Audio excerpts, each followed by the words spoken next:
get started, thank you all so much for coming. This is our Thinking Like a Computer Unplugged Activities workshop where we'll be going over how to teach some fundamental computer science concepts with unplugged hands-on activities that make it easier for students to understand the concepts.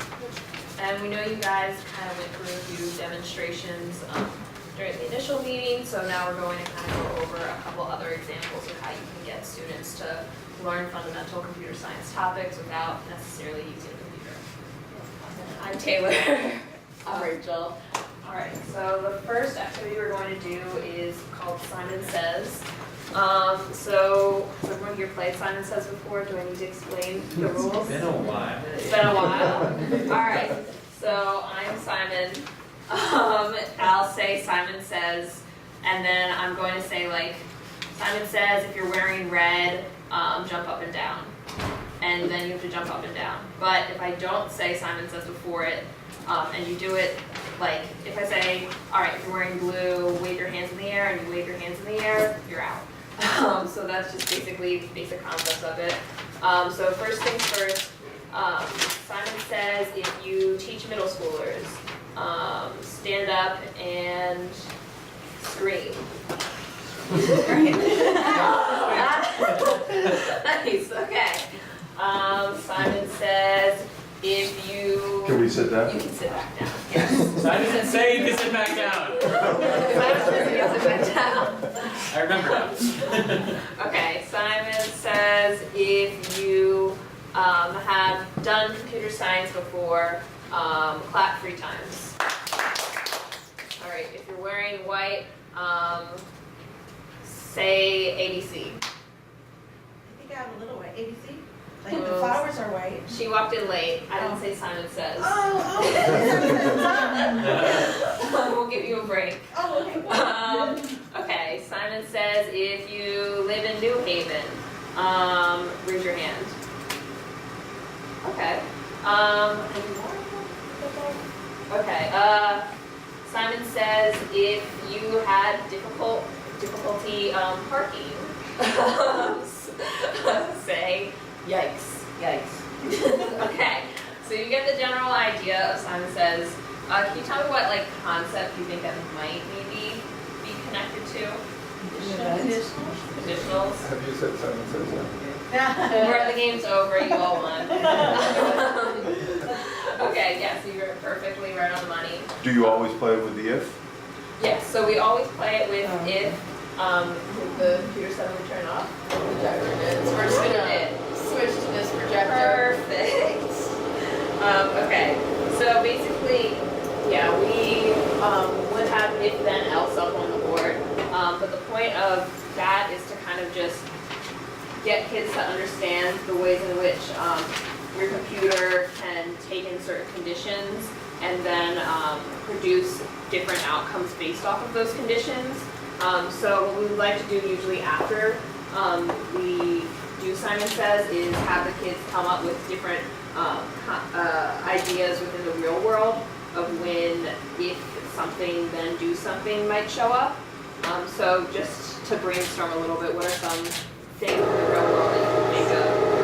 One example is like you're at a traffic light. If it's green, then go. If it's yellow, then maybe slow down. If it's red, then stop. Can you think of any other real world examples? Well, I always tell my students about my 3-year-old and my 6-year-old. If you eat your vegetables, then you could have a piece of candy or something, whatever they want, That's a good one. Yeah. My mom should have told me that one. Yes. If I wore that shirt yesterday, then don't wear it again today. That's a really good one also.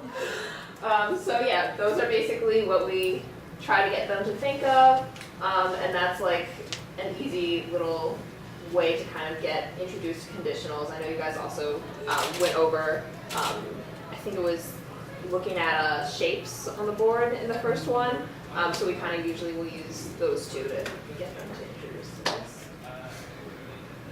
And then next slide. Okay, great. Now we're gonna play a game of rock, paper, scissors. To start off, can we have 2 volunteers to come up and play rock, paper, scissors for us? against each other. Yes. Okay, Thank one. you. I'll do it. Great. But I don't really know how to play rock, paper, Yeah. scissors. So, 2, 3, right? And then shoot. rock, 1, paper, 2, 3. scissors. This is rock? That's rock. Paper and scissors. Yes. Alright. Rock beats scissors, paper beats rock, We and have to synchronize. Scissors scissor beats beats paper. paper. paper. Yes. So you're just gonna keep playing a few rounds until I ask you to stop. 3. Rock, paper, scissors, shoot. Rock, paper, scissors, shoot. Keep going. Rock, paper, scissors, shoot. Rock, paper, scissors, shoot. Rock, paper, scissors, shoot. Rock, paper, scissors, shoot. Rock, paper, scissors, shoot. All right, great. You can stop now. So, who won? He did, How do you know that? because I counted the number of times that he beat me. Well, yeah, you were getting a little bit ahead of yourself, but if we weren't keeping track in that way, we wouldn't know who won, which is why we can keep a scoreboard using the concept of variables to keep track of the scores. So we can do the activity again with 2 variables. Player 1 score.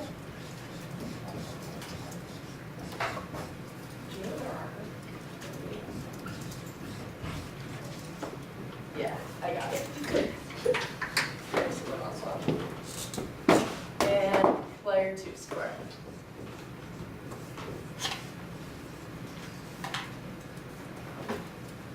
Okay. Can we get 2 more volunteers? Okay. Great. Player 1. 2. Yeah. You'll just be doing the same thing, but this time we'll be keeping track. I'll do it. Great. So Rachel will be player 1, and Charlotte. Charlotte will be player 2. Nice to meet you. Great. And we're going to play, This, yeah, this. rock, paper, scissors, Okay. shoot, and then you go. Okay. Great. So we're gonna play first person to 10. Oh, okay, all right. Rock, paper, scissors, shoot. Oh. Rock, paper, scissors, shoot. Oh, you won. Rock, paper, scissors, shoot. Was that scissors? Yeah. Okay. Rock, paper, scissors, shoot. Rock, paper, scissors, shoot. Rock, paper, scissors, shoot. I got a point. Rock, paper, scissors, shoot. Okay. Rock, paper, scissors, shoot. Rock, paper, scissors, shoot. You can go on for a Scissors, while. shoot. One of us has to get to 10? Yeah. Or 5. Yeah, we'll put 5. Paper, scissors, shoot. Oh, she got Great. 5. So, Nice job. yeah, this time around, when we're actually keeping score, it's a lot easier to understand who's winning, how much they're winning by, and to better understand the game mechanics. And that's why the idea of variables is so useful, because a variable is a placeholder for information that we can access and update the variables. So in between each round, we would update the variable. So every time a player got a new point, the number of points they had incremented by 1. And that's the beauty of variables, is it's a really easy way for us to use data. And another unique thing about variables is that we can use them in different places. So if we had a large group of people playing this game and we had many different variables, then we could use the variables to create something like a game leaderboard, where we could have a leaderboard up here and we could have different scores. So we could have like whoever's in first place has a score of 65 and their name, which would be something like Rachel's score, or Taylor's score would be in second place, and then you can access those variables in other parts of a program or a game.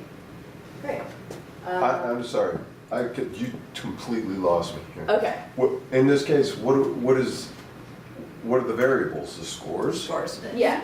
So we could actually do this together if you all want to pair up and play a few rounds yourself and keep track of score. You can do that if you have paper in front of you.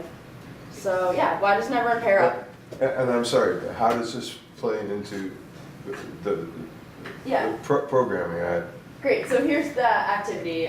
We're all gonna partner up first, and you're each gonna create 2 variables that are just have descriptive names. For example, you can have something like Rachel score, or player 1 score, and as you play, you're gonna update your own variable, depending on what your score is, as you play different rounds. I think one of the key pieces of information about a variable is that it's entirely the opposite from math. Whereas in math, it's the thing you're trying to discover or find. Right. In computer science, it is something that the programmer determines and chooses and changes over time and varies over time. So the programmer, in this case, when we say player 2 score, we're not trying to determine player 2 score. We're saying it is a container for holding a piece of information.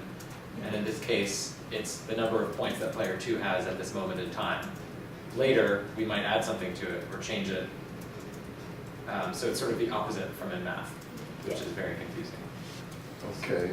So in this example, each like pair would keep track of their own scores, and then like in theory, if you had time, you could collect the scores from everybody. Each score would be in its own variable, and then you could sort those scores to have a leaderboard and see who's on top, who's on bottom, like who won the most Highest. games. So the variable is the score. Yes. What is the CS term for the name of the variable? Variable name. Oh, okay. Yeah. Like var name, VAR. Yeah. Okay. So this is, I mean, it would look something, you wouldn't really have a tally, but it could be something like player 1 score. That's the name of the variable, and the value of the variable is 3. Gotcha. Similarly here, it's 5. And actually, will you go to the next slide? Sure. So you can see here, we can use variables in conditionals, which we just went over. And so you can see variables in action here. So we say if player 2 score equals 10, then we would print something like player 2 wins. This is some code. And in this case, we have this variable name here, player 2 score, that represents a value. So player 2 score is simply a placeholder for the value. In this case, it would be 5.